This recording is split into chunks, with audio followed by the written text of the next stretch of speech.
Here we go.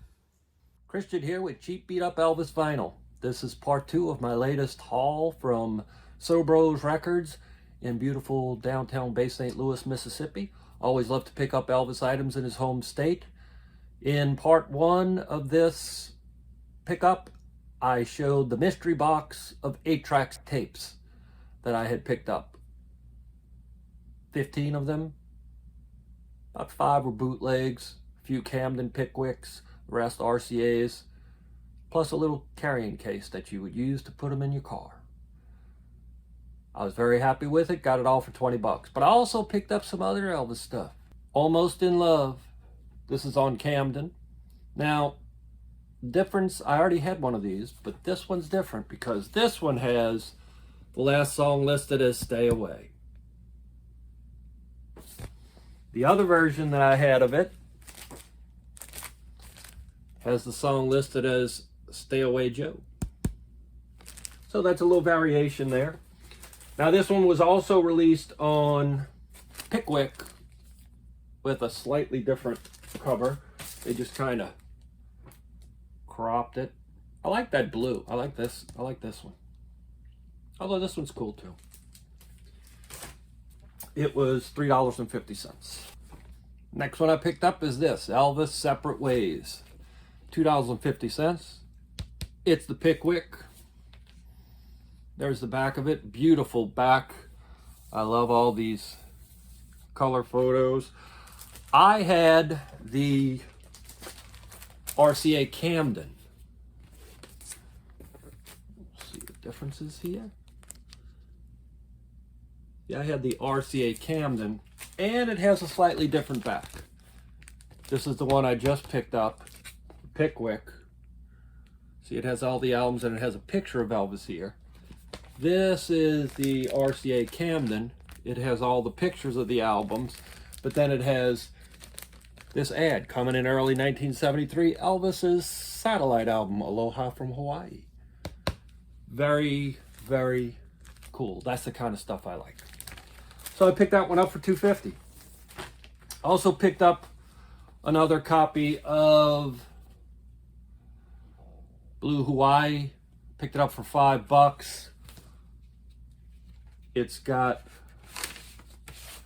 the really cool red and black inner sleeve with all the other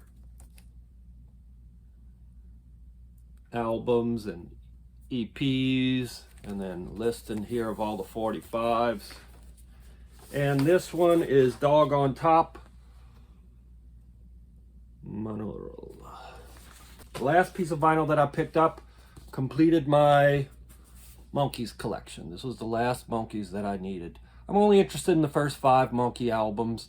As I've mentioned before, my sister was a gigantic Monkee fan, and so I was force fed all of those through her bedroom, closed bedroom door, and I love those albums. Also, an interesting little note, Mike Nesmith's mother lived in our subdivision at the time that he was on the Monkees, and he came home to visit her. Very interesting. Of course, my sister and her friend started a Monkees fan club, and they would go sit on Miss Nesmith's lawn waiting for Michael to come home. They were young. Miss Nesmith was very nice. This was also before she invented the liquid paper whiteout thing. But she would come out to him and say, "Sweetie, what are y'all doing here? We're waiting for Mike." He's not coming. He doesn't live here. We'll wait. She'd go back in. And during Christmas, she would bring them hot chocolate, mugs of hot chocolate. Very sweet lady. Now, this I picked up for $5. I was very surprised to see this. It's the concert program. See, it's got all the dates. Well, that says 70 to 73. Lots of pictures of Elvis. It's really just a photo album. Las Vegas, 1972 engagement. So it says special photo concert edition. Now this person that bought it wrote on it July 30th, 1976. So that must be when they bought this at the merchandise table. And they also were kind enough to staple their ticket stubs up there. So I checked it out in July 30th, 1976, New Haven, Connecticut. So this person bought this at the merchandise table that night, July 30th, 1976, put their ticket stubs up here, wrote the date on it, and it was bouncing around in Bay St. Louis, Mississippi all these years later, and I picked it up. Very cool. I'll take good care of it. Whoever did that, God bless you. And this was an odd thing. I don't collect, but it's the sheet music for Don't Be Cruel. Pick it up for $5. Now, I was thinking this is probably a reprint of it. But, see, someone was originally selling it for $10. But I don't know if it is a reprint because the price on it is 50 cents. And I remember when I used to look at sheet music. It was a long time ago. This is the early 80s. The sheet music was $3-4. So that may be really old. Even if it's not, it's cool. What a great picture. I mean, that's, you know, from the first record, but I like how it is in red there. Very nice. Of course, the date on it is 1956, which was just the copyright date for the song. Also picked up a couple CDs. I usually listen to Elvis's stuff just on YouTube. Go there, listen to a whole album. But sometimes I don't want to listen to a whole album. So when I see a CD, I pick it up, dump it onto my computer, and then I can pick and choose. Well, here's a sealed copy of Aloha from Hawaii. So that will be a nice little addition. That was $2.50, and this one also is $2.50. Elvis Country, just a collection of a bunch of Elvis country theme songs. For the Good Time, Always on My Mind, Green Green Grass of Home, Blue Eyes Cried in Rain. Funny, it's a lot of Elvis, a lot of Willie Nelson stuff. I'm So Lonesome I Could Cry. There's a Honky Tonk Angel, but kind of the main reason I picked it up was for this song right here, number 10. Good Time Charlie's Got the Blues. Great song. I'm very interested. I've heard Elvis's version, and it's very good, very good. Elvis could sing anything. Elvis could sing a song about shrimp. About catching shrimp, and it would be pretty good. He could sing Old MacDonald Had a Farm. Well, he did. Not saying he should, I'm just saying he could. And it'd probably make it interesting. Anyway, love that song. My favorite version of it is by Mr. Dwight Yoakam. Wow. They should retire that song now because I don't think you're going to be able to do it better than Dwight did it. So I got a couple of Elvis CDs, $2.50 each. Got this little book right here. Nice little coffee table type book for $2. It says Elvis, Tribute to Elvis, abridged from the Illustrated Elvis. I thought it looked kind of familiar. I thought the font and everything looked familiar. And here you go. The Illustrated Elvis right there. There's the paperback. So this is just an abridged version of this paperback. This one I really like. It was $3. Nice, beautiful hardback. And it's the films of Elvis Presley. They take each one and go into it.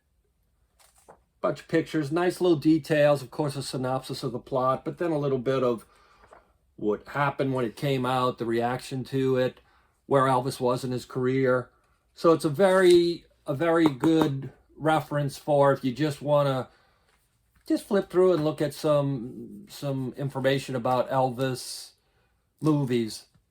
Very nice book right here. Glad to get it. A revealing look at the feature and concert films of the King of Rock and Roll. That's Elvis Presley.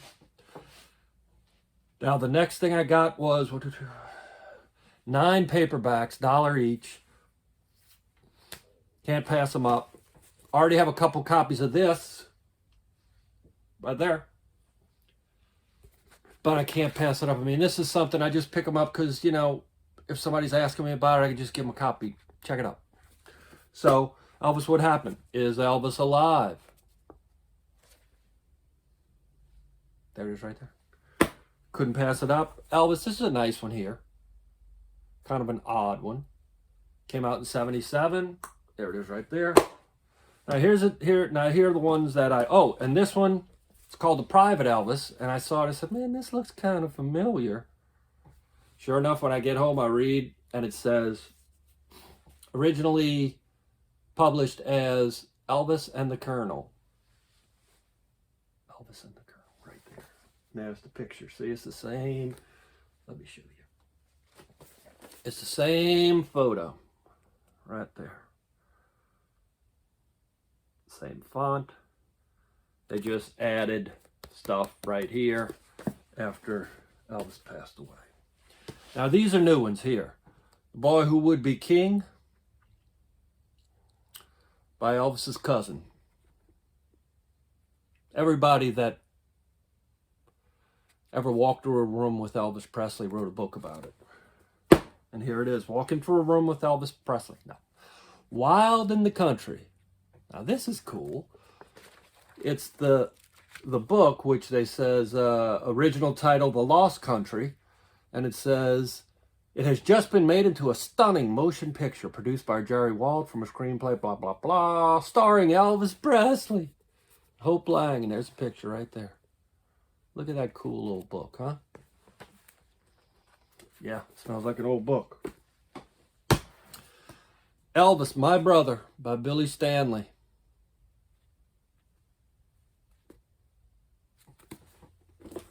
If I Can Dream, Elvis's own story by his spiritual advisor, Larry Geller.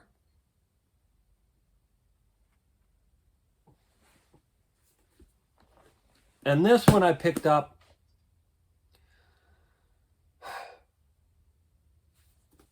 Didn't realize till I got it home. Priscilla, Elvis, and Me. This is written by a guy who was dating Priscilla after Elvis and wrote a book about it. Well, I don't think there's going to be a whole bunch of Elvis in there. That's $1 I'll never get back. Another great pickup from So Bro Records. Always great to go there and see Dave. Being around that part of Mississippi is really nice. Go out by the beach by Bay St. Louis. I'm sure Elvis did it a lot of times. You know, he spent a lot of time down in Biloxi. If you like the video, like and subscribe. If you hate the video, like and subscribe. Once again, thank you, Elvis. Okay, fine.